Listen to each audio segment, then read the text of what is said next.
പുതിയ ഭഗവതി. വസൂരി രോഗശാന്തിക്കായി ഉപാസിക്കുന്ന മൂർത്തികളിലൊന്നാണ് പുതിയ ഭഗവതി. ശ്രീ മഹാദേവന്റെ മൂന്നാം തൃക്കണ്ണിൽ നിന്നും പിറവികൊണ്ട ചീറുമ്പ മൂത്തവളും ഇളയവളും നിമിത്തം ദേവലോകത്താകമാനം വസൂരി പടർന്നു പിടിച്ചു. ദേവലോകത്തു നിന്നും വാളും ചിലമ്പും കയ്യേറ്റ് അവർ മാനുഷലോകത്തേക്കിറങ്ങി.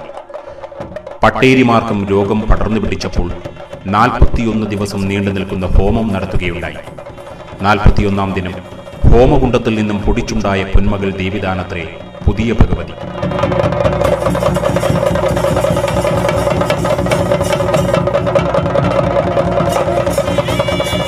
നല്ലച്ഛൻ മഹാദേവൻ തിരുമുമ്പിൽ ചെന്നു നിന്ന പൊന്മകളോട് തന്റെ കുരിപ്പും വസൂരിയും തടവിയൊഴിക്കണമെന്നാവശ്യപ്പെട്ടതിന് പ്രകാരം അപ്രകാരം ചെയ്യുകയും ചെയ്തു. ദേവലോകത്ത് രോഗശമനമുണ്ടായെങ്കിലും കീഴ്ലോകത്ത് വസൂരി പടർന്നു പിടിക്കുകയാണ്. അത് തടവി ഒഴിവാക്കാൻ ഈ മകൾ കീഴ്ലോകത്ത് ചെല്ലണമെന്നായി നല്ലച്ഛൻ. അവൾ ഭൂമിയിലെത്തി. തൃക്കണ്വാൽ കൊടിമരക്കീഴിൽ വെച്ച് ചീറുമ്പമാരും പുതിയ ഭഗവതിയും തമ്മിൽ കണ്ടുമുട്ടി. ആദ്യം ദേഷിച്ചെങ്കിലും പിന്നീട് പൊരുത്തമായി. പുതിയ ഭഗവതിയെ സഹായിപ്പാൻ ശ്രീ മഹാദേവൻ 6 ആങ്ങളമാരെ കൂട്ടി ഭൂമിയിലേക്ക് അയച്ചുവെങ്കിലും അവരെ കാർത്യവീരാസുരൻ കൊന്നൊടുക്കി. ക്രുദ്ധയായ പുതിയ ഭഗവതി അസുരനെ ശിരസറുത്ത് തീയിലിട്ട് കരിച്ച് തിലകം തൊട്ടു.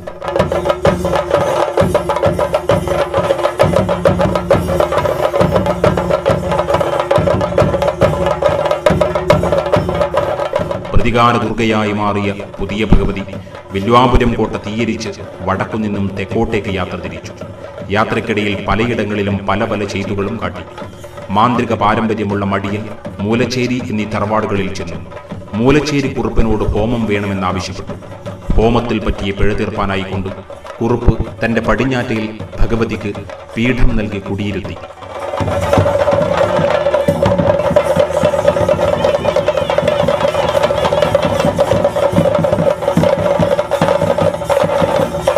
പുതിയ ഭഗവതിയും കൂട്ടരും കോലമന്നന് സ്വപ്ന ദർശനം നൽകുകയും അതിൻ പ്രകാരം കോലത്തിരി ദേവകളെ കോലസ്വരൂപമായി കെട്ടിയാടിക്കാൻ തുടങ്ങുകയും എന്നാറെ പുതിയ ഭഗവതി സംപ്രീതയും ശാന്തയുമായി നാട്ടുപരദേവതയായി കുടികൊള്ളുകയും ചെയ്തുവത്രേ.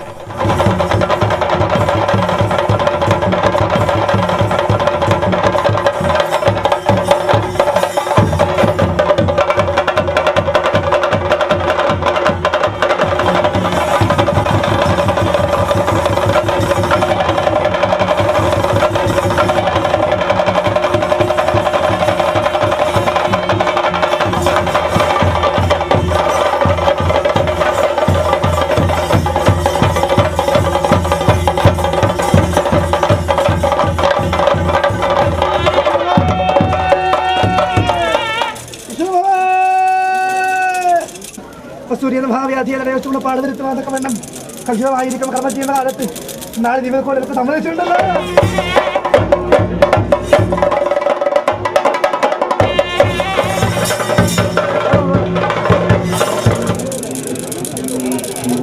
അന്ന് ദേവകുലത്തെ 10 പട്ടേരിമാരുടെ വ്യാധി ഞാൻ കൂടെ പാടുപെടുത്തി മരിച്ചവാരോ കൂടി ഞാൻ പണ്ടത്തെ കൊലയാക്കി കൊടുത്തു. പരിസരമായിട്ട് കൊണ്ടുകൂട്ടുകാരപ്രകാരം ഇന്നത്തേത് ഉപകാരമായി നിങ്ങളുടെ പിതാമഹന്മാർ കൊണ്ട് ഉച്ചരിച്ചിരിക്കുമ്പോഴാ നിന്റെ മണ്ടൂർ പടിഞ്ഞാട്ട് കൊണ്ടേവായിട്ടും ഞങ്ങൾ ഇത്ര കാലം വരക്കും അകത്തൂടാവല്ലോ കണ്ടത്. പ്രകാരം പോരാ. എൻ്റെ ശ്രീ മഹാദേവൻ ഇവിടെ വസൂരി എന്ന ഭാവ്യാധി മർത്യന്മാർക്ക് വരുന്ന കാലത്ത് അത് ഗുണപ്പാട് വരുത്തുവാൻ അന്യായടക്ക് കൽപ്പിതമായിരിക്കുന്നയാ അനുഭവം. എനിക്ക് മുമ്മടൻ ചോപ്പും തലക്ക് അയാൾക്ക് കനകപ്പൊടി അളന്നു തന്നിരിക്കുന്ന അനുഭവം അല്ലേ ഇത്.